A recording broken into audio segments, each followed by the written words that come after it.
Richmond. Sound of music. I said the sound of music. I said the sound of music. The sound of music.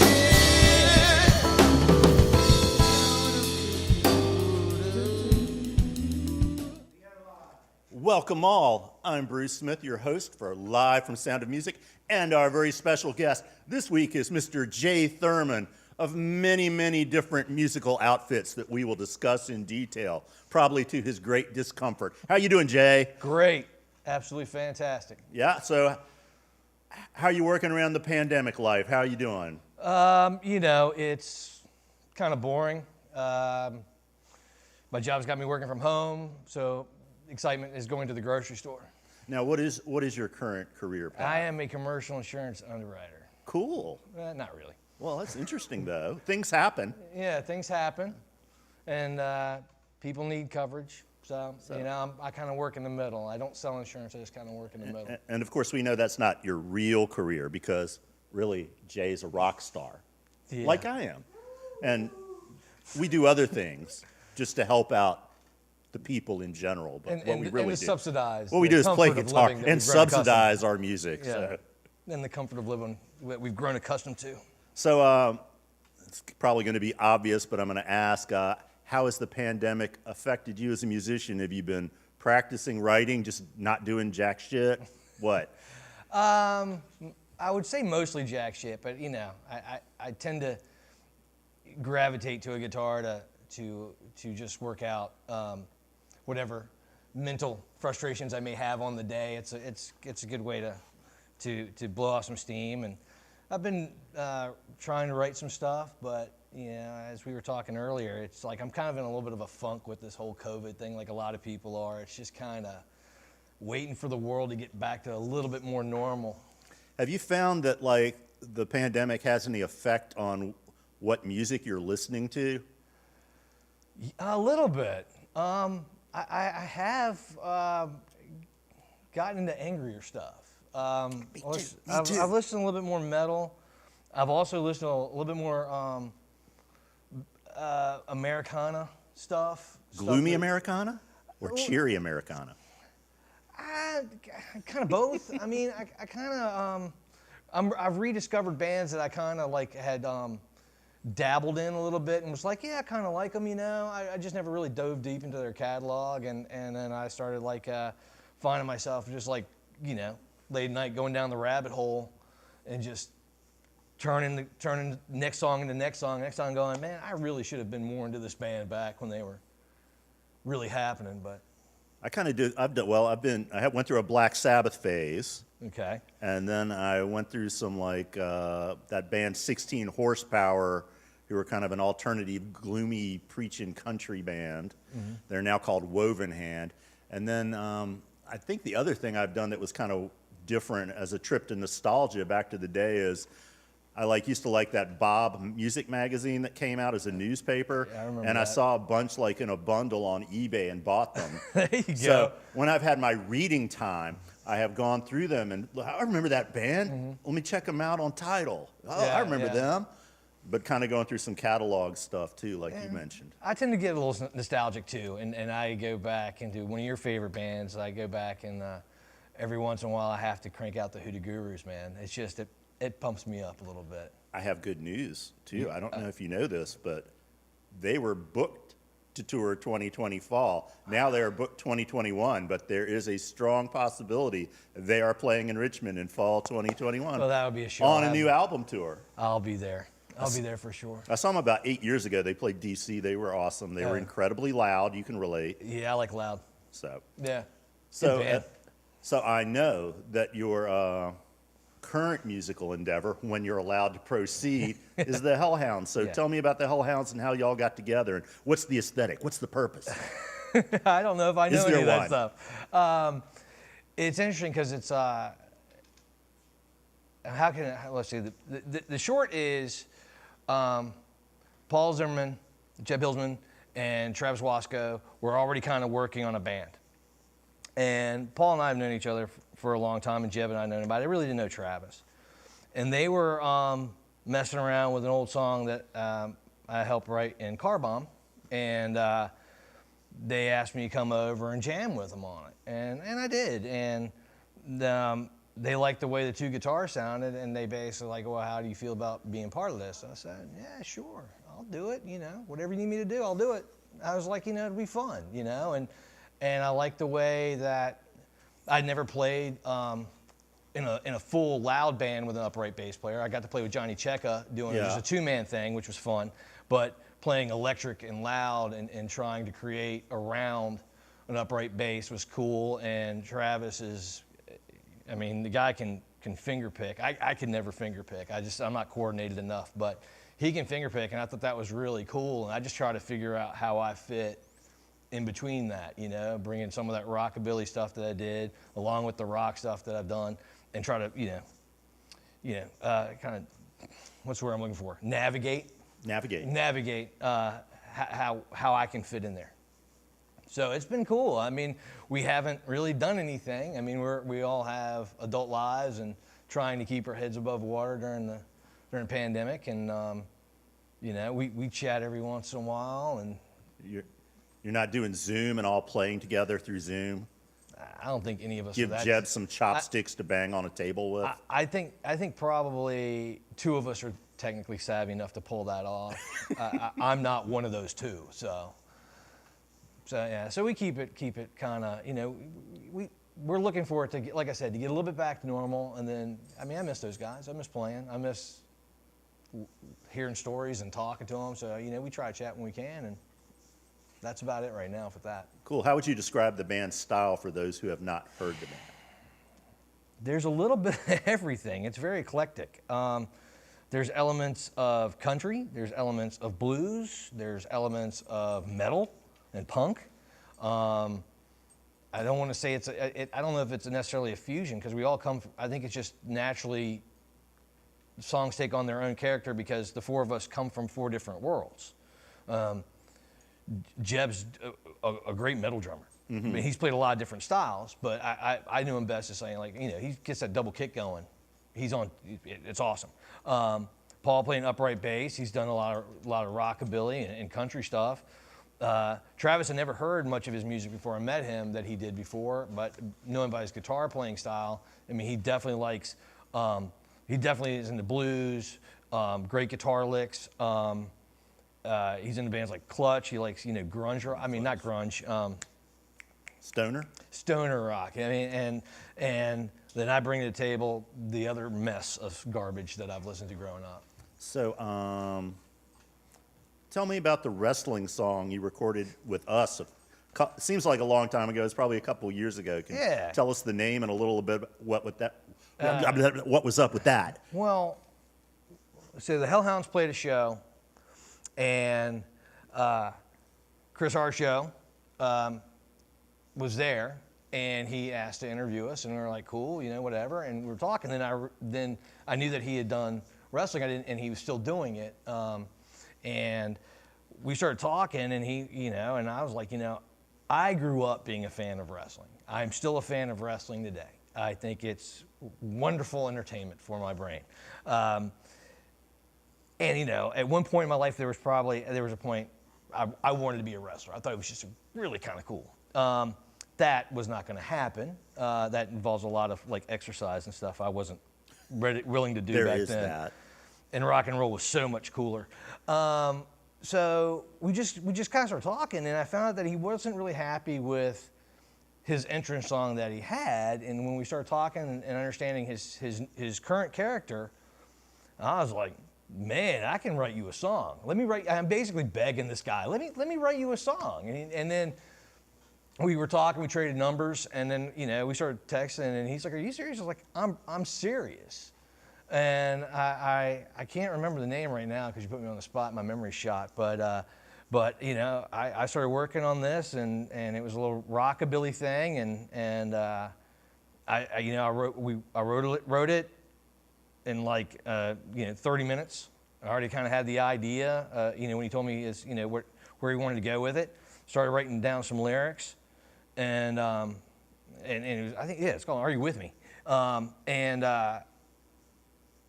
We went to practice. I recorded it on the phone. I sent it to him, and he's like, yeah, do this. I said, all right, well, we're going to go record it. And that's when I contacted you, and we made, not so much music history, but, independent wrestling history. It's just such a neat story. It's like when you called me up about that project, I was like, what? Well, I mean, I finally got to be part of wrestling, I guess, is the way I look at it, So it was cool. I like doing stuff like that. I've always liked soundtracks and theme music and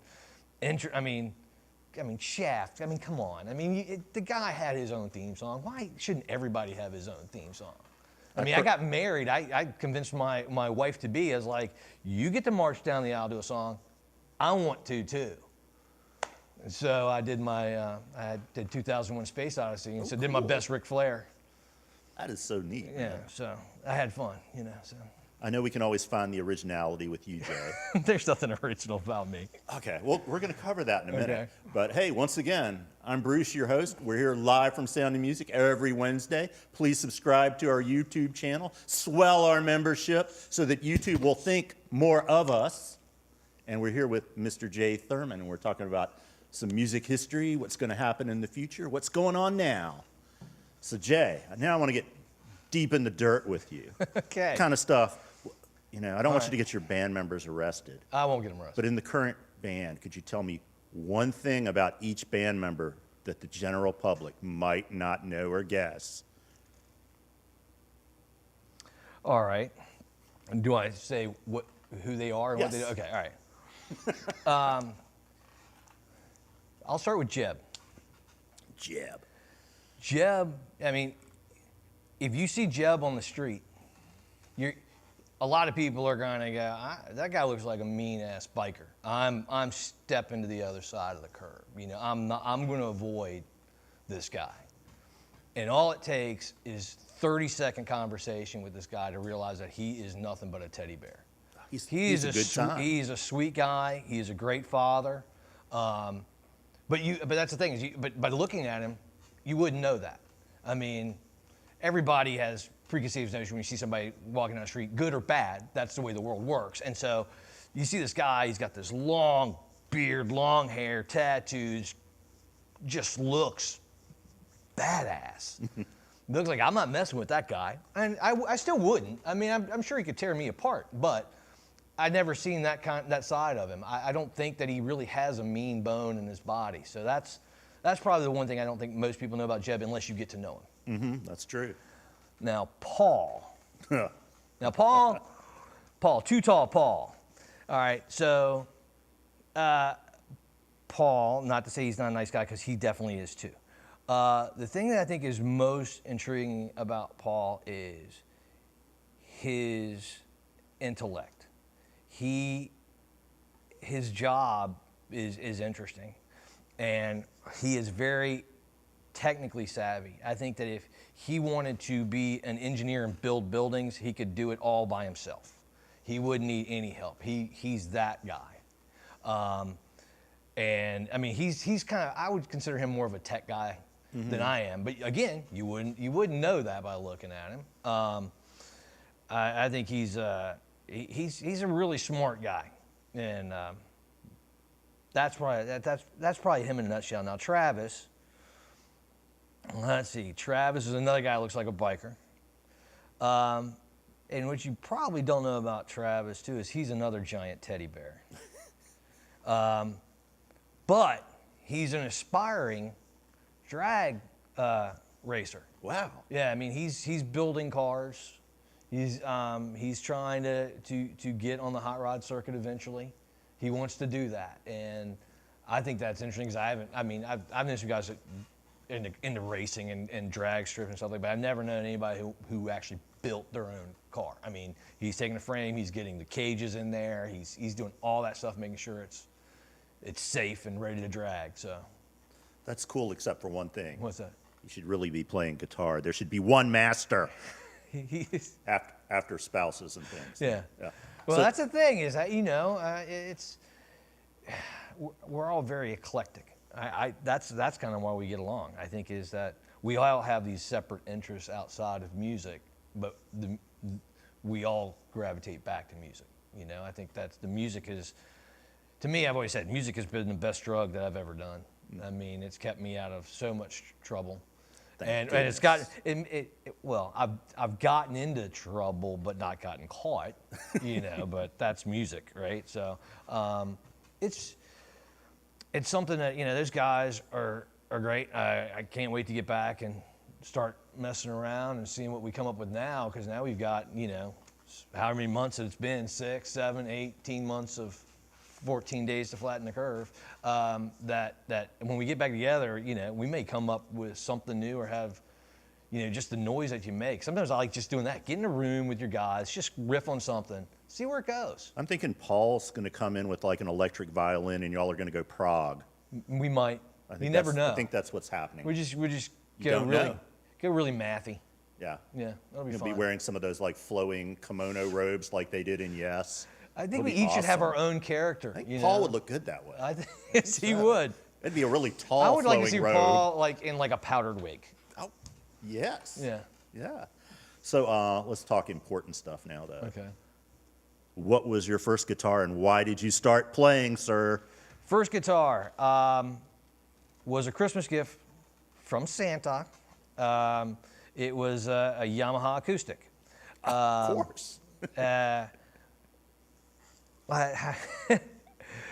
And I was like, wow, a guitar, yay. You know, and I was a kid, so I mean, I was air drumming and air guitaring to my favorite Kiss records, and you know, and my mom said, you know, we just see you know doing air guitar, and we thought you'd like, you know, have a guitar. I was like, I'd do air drums more. That was my first reaction. I thought drumming was cooler. And then I, you know, so grateful because now I don't have to carry around all that stuff. But that was my first guitar, was that, and my first electric was a Squire Bullet. Those can be good depending on the I still era. have it. Yeah. I still have it. It was like the first year they came out. So I still have it, and has the whammy on it. And I remember it was like $149, and that came with the little Sidekick 25 amp. Too cool. Yeah, and I mean, I still have, I don't have the amp, but I have the guitar. I mean, it's, I'm like, some guitars I can take or leave, but these are sentimental ones. They're never going anywhere. The Yamaha, I need to get it worked on. It's starting to show its age. So who was your guitar, some of your guitar heroes starting out? Ace Frehley. Ace Frehley. I have an eclectic mix. So the first record that I actually ever asked for and got was Elvis Presley. I wanted an Elvis Presley record. I just thought he was cool when I was a kid. And so I got into Scotty Moore. I thought Scotty Moore was a really cool guitar player. My folks listened to AM radio, so it was like Johnny Cash, Buddy Holly. It was all this great 50s stuff. And so I got into that, but Scotty Moore and Ace Frehley were like the first two guitar players I remember going, I know the name, I know what they're doing, and I didn't know how to play it, but I knew who they were. And then, you know, as time developed and I went down different paths, I've got too many favorite guitar players now to mention. I mean, we'd be 3 hours in. As long as you mention me. Oh, you're in it. Okay, thanks, man. Yeah. Did me a solid there. Thank you. So I got to go with the ultra famous, and then I will bring it down to regionally famous. Or infamous. Yeah, exactly. Infamous. Yeah. So now, Jay, let's do a little quiz. We're going to do a little word association. Okay. First thing on your mind. Okay. I may respond or I may not. Okay. So the first one is The Clash. Joe Strummer. South Side. Speedway. Blink 182. Eh. Scott Schubert. Oh, drumming god. Yeah, drumming god. He brings the thunder. Cary Street Cafe. Good fries. Anyway, AC/DC. God, what word doesn't come to my mouth? Just badass. Fender Telecaster. Love and hate. We're going to say that. Washington football team. Disappointment. Constantly. Schneckapalooza. Miss it. We all miss the Schneckapalooza. West End. Home. Cool. So, I'd like to move to one of your other bands, Okay. Car Bomb. Wow. Wayback Now, Machine. this was an era when I was kind of musically out of the picture. So if you could, I did see it one time. Okay. But if you could I'm tell me sorry. a little bit about that band and what it sounded like and Okay. quick rundown. Let's see. It basically started, I don't even know what year, early 90s. Yeah, like maybe 91. Clay Asbury was my friend from high school, and we were in bands in high school together. And we were still hanging out and doing all that stuff. And he had a friend named Steve Alberts. And we started Clay and I started bouncing around the idea about playing again because we hadn't played, since early college. I was really in my X phase at that point. So we were talking about what could we do. We were both I was out of college because I dropped out. Clay was still in college. He's like, I don't really have a lot of time to do anything original. So how about we start out like maybe we just do a tribute band. So the idea was to come up with like a Clash tribute band. And me, I was noodling all the time, and Clay heard some of these riffs when he was over, and we started just kind of playing around with it, and it kind of came out with this kind of rockabilly thing. And and Steve, I mean, he looked like he came right out of Greaser magazine, like 1959. I mean, the guy looked like, honorable mention in the Elvis Presley lookalike contest back then. And I was like, I grew up on rockabilly. My parents, that was what they grew up on, so I heard it all the time. And I had a love for it. And so we just started kind of doing stuff, and we found a drummer. It was James McGuffey, and that's how it started. It started in basically a couple apartments. My apartment was actually a house in Oregon Hill, and we were up in the bedroom just writing songs together, trying to figure out what we can do. And we sat down and just acoustic guitars and pen and paper and just hashed out like 3 or 4 songs. And then we did an open mic night, and a band was born. So, and then it just kind of evolved. And the only goal that we ever had was we had knowing what we were doing, rockabilly was never going, we never thought it was going to be make a comeback after Stray Cats. Mm-hmm. And we never ever, I didn't really think that we'd ever get the brass ring and, and anything like that because I'm not that good of a guitar player. But we just said, well, here's the goal. We just want to be a player in Richmond. We want to be a band that's taken serious, that can book, get gigs without hassle, have a good time, and people want to come out and see us. That was our only mission in that band, was to just do that, just be a Richmond staple. Because when we started playing out and getting gigs with other bands, there was Chrome Daddy Disco, and then it was like, all right, well, they're doing like a whole sleazy thing, and they're I can see they're like, I thought they got like a lot from like the Cramps and the Guana Bats, and we were coming from like a different side, and Clay coined the phrase Johnny Clash experience, because it was like we still had our punk roots, because I mean Clay and I learned how to play guitar in his den, listening to Ramones records and Sex Pistols records, and we both had guitars and little amps, and we just figured it out. And so we were doing our own thing, and then you had the Useless Playboys who were doing like this swing thing. So there was like a little scene happening that was doing like this, I won't call it, it was American. It was not current hip music, but it was like a little scene where people were like really into like doing this different stuff. And some of these older bands that were established took us in. We got gigs, and we built a reputation, and we got to do some really cool stuff, and we kind of spread it out to the Mid-Atlantic, and it was a blast, man. It was a lot of fun. Well, I know a lot of people speak fondly of seeing the band back then. It was hopeful. I mean, we were going to do at least 2 hours of music, and it was going to be a lot of covers and original. So we were trying to do try to come up with a 50-50 split. But those covers would range from like traditional rockabilly to The Clash, to Dead Kennedys. I mean, it became a party. So, and as the reputation grew, it just got more insane, more fun, more, bigger crowds. It was that was a great time. It was the 90s. It was a different time. People used to go out and see bands. And didn't you have like that really cool blue guitar? Mm-hmm. Yeah. My big blue Gretsch 6120, I still have it. Mm-hmm. I still play it. It will always be one of my favorites. It'll be one of my favorite children. Well, thanks for cluing me in, since I kind of missed that whole thing. That's a shame you missed it. We I, lost a lot. What's really funny about that period?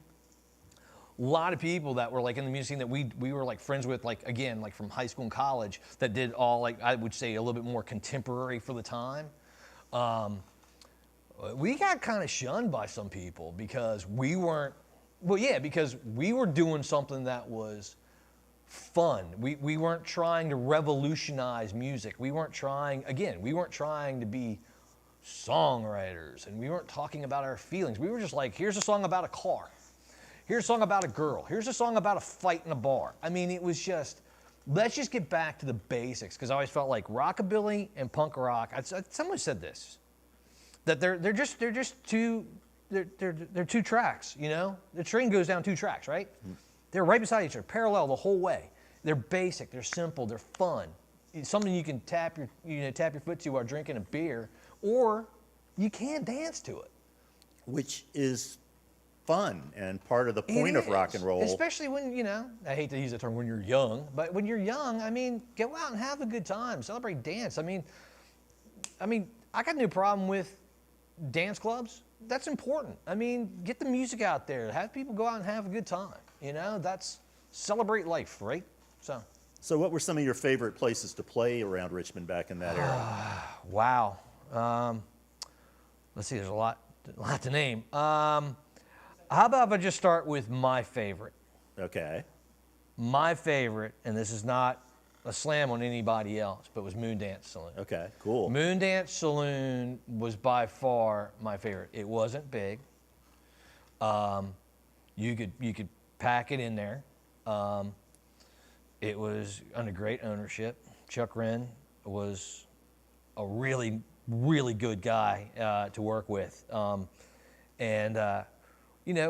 He let us come in there and play, and of course he was getting some great acts in there that nobody. I went and saw Paul Burleson Trio. Wow. On a Wednesday night, and there was like 12 of us there. So I'm like talking to everybody in the band. Met Paul Burleson, told him I was like, I basically steal your wrist because I don't know how to play guitar other than what I heard. Was that early '90s kind of probably? Yeah, it's probably like '95. Because we opened for him in Asheville. Yeah, and around that time. It had Rocky Burnett was the son, right? Yeah, I think Johnny, so. and son was Rocky. So I met surprisingly I met Mojo Nixon there. He came to one of the shows. He was like in the back of the room because he was like coming through Richmond. And he was in the back talking to Chuck, and I got to meet him after one of our gigs. But that place, it was just perfect. They like cold beer and whiskey. We were playing loud. They had a PA. They had a stage. They moved the tables out of the way. I still have like videos of that, like on tape where people have filmed stuff and given me some old VHS stuff. I lent them to our other lead singer, Lee Reynolds, who still has my collection. So I need those back, Lee. But that place was just the best. It was just the whole feeling, the vibe was right. It was the perfect time for Car Bomb and Moondance. And the greatest honor was being asked to play the last slot on the last night that place was open. Cool. And basically, he just said they literally were pouring every bit of liquor out that they had. There was cups just being floated around, people just sharing. This was definitely pre-COVID, right? So, they're just making whatever they had. It looked brown.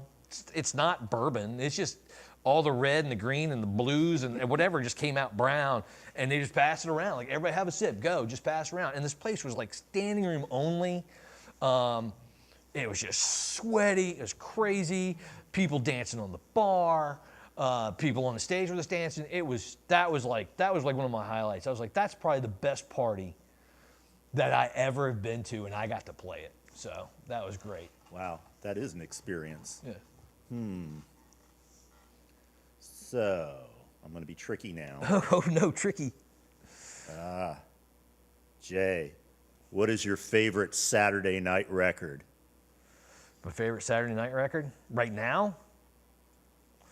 I listen to some Volbeat right now. I think Volbeat is like, because it goes from this like pop sound, it gets this little bit of heavy sound. There's this rockabilly sound, so I kind of gravitate to it because it's kind of me.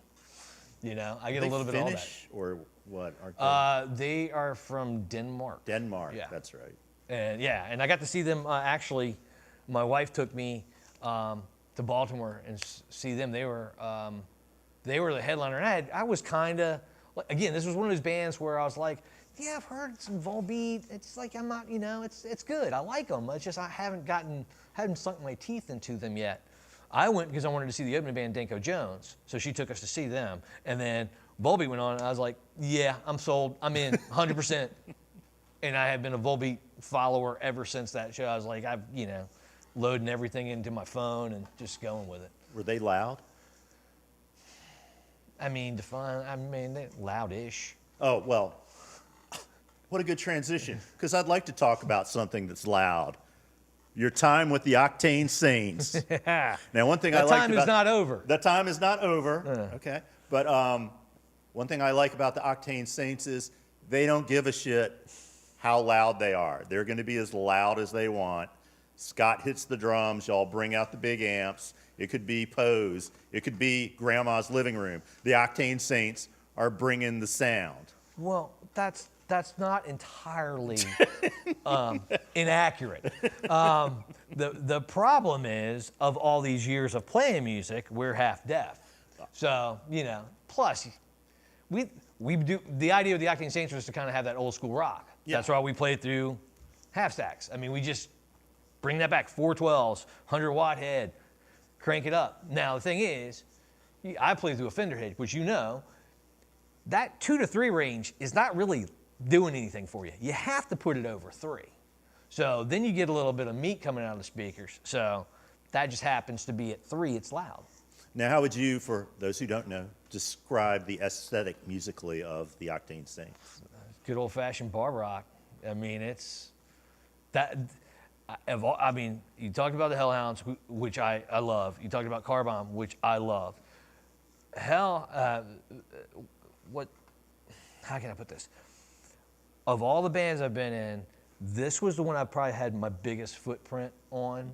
I had an idea, and the idea morphed, but the idea was I wanted like AC/DC meets Motorhead. I was doing that, and I was like, this is what I got to figure out how to do this.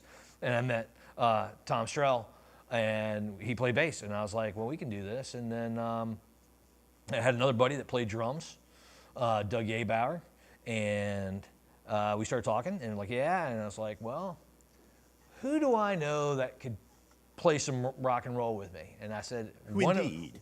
Well, Rock Copland, of course, because again, I watched him when I was in Car Bomb. He was in Chrome Daddy. He went on to do Rocket 69, and I stole licks from him too. So I had a lot of respect for rock, and he had quit music. He had just kind of gone, I'm kind of done with this. I need to focus on my life. I want to get my career straight and do this. And we were neighbors, and I got him to come over, and we sat in my kitchen and had a drink. I said, I want you to pull your guns out, play some music with me. And I explained to him what I was doing. He goes, all right, 2 rules. I said, all right, what are your conditions, sir? No covers, and we have fun. As soon as it stops being fun, I'm out. And I said, man, this is ideal. And you know what the common thread with all these bands are? Make sure you're around people that you like.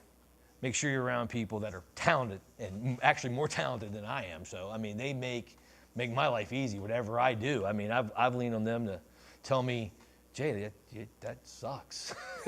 that sucks, man. I'm Really, like, I fire people for that if they say that to me. well, no, I think it's, you know, it's to me, it's like, honestly, I've always worked better in a collaborative kind of thing because I like the give and take of ideas. I don't want to have my own myopic view of music. You know, I don't think that's going to be very interesting, and it won't be very interesting to many people, but it's more fun to play with some great players. And then so, you know, as time evolved, I mean, Doug left, we got Kevin Shell left, and we asked Scott to play, and then I think we really hit our mark with Scott. I mean, Rock had played with him before.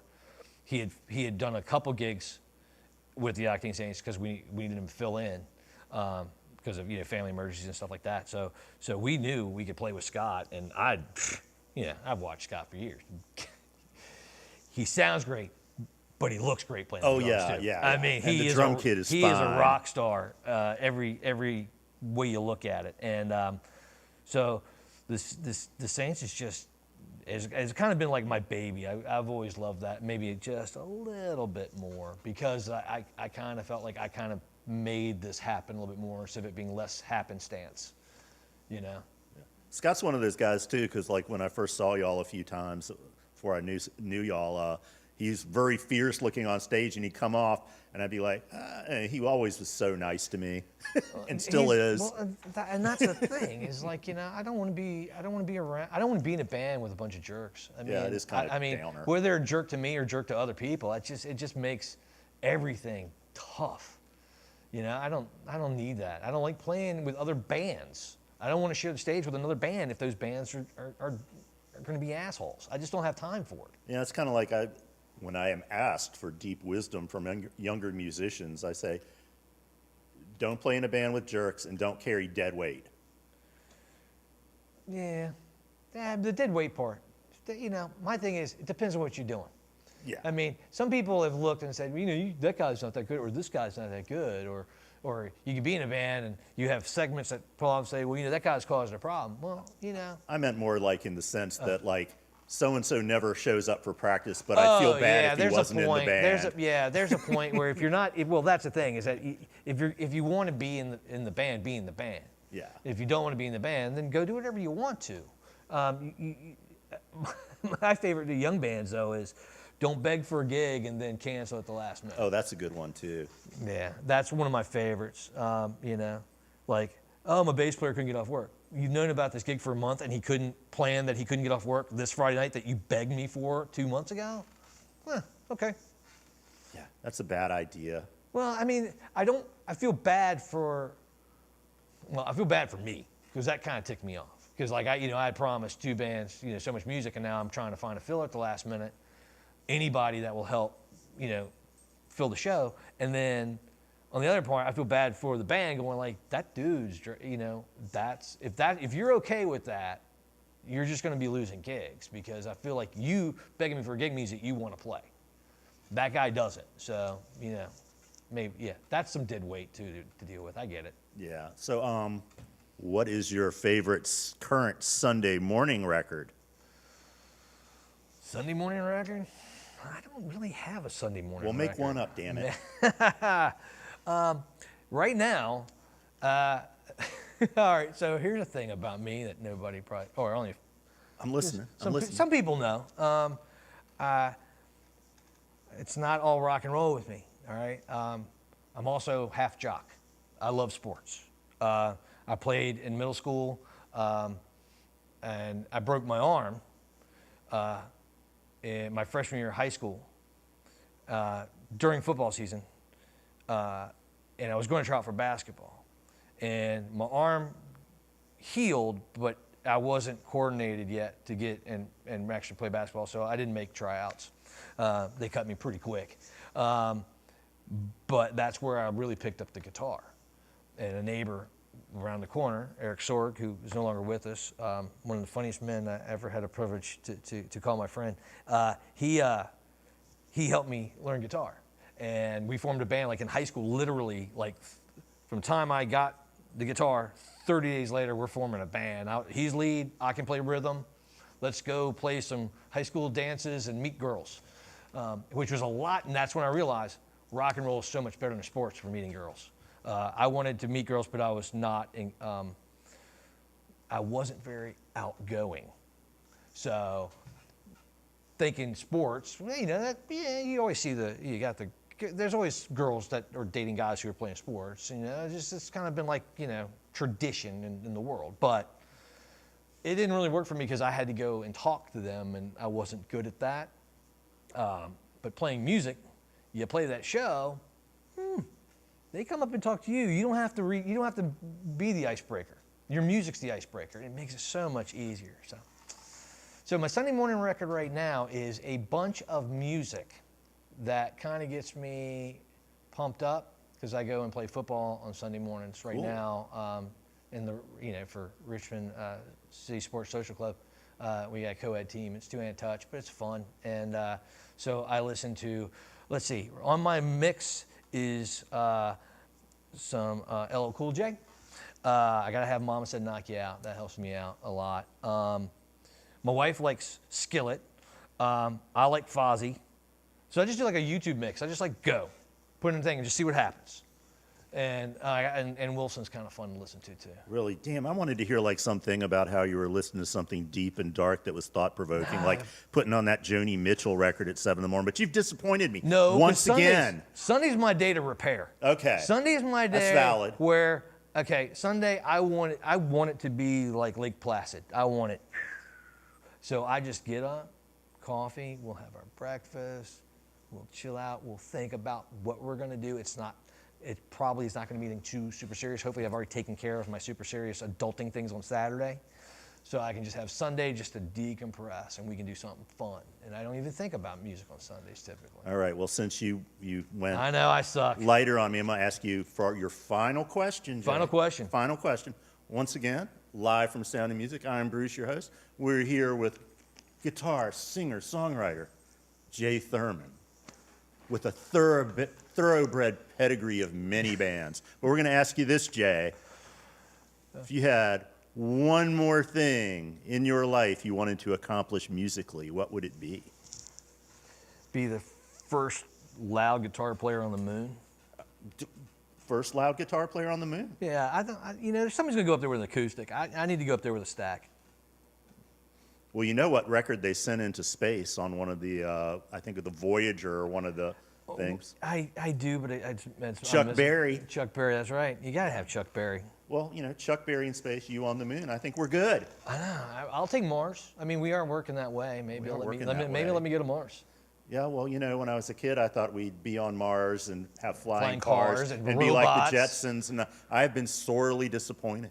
Well, but we do have our Star Trek communicators. We did get that. And yeah, so that's the tricorder. It's pretty much a tricorder. It does everything now, yeah. All right. Well, Jay, thanks so much for being on the show. And thank you all for watching. Please subscribe. Good night. Bye, guys.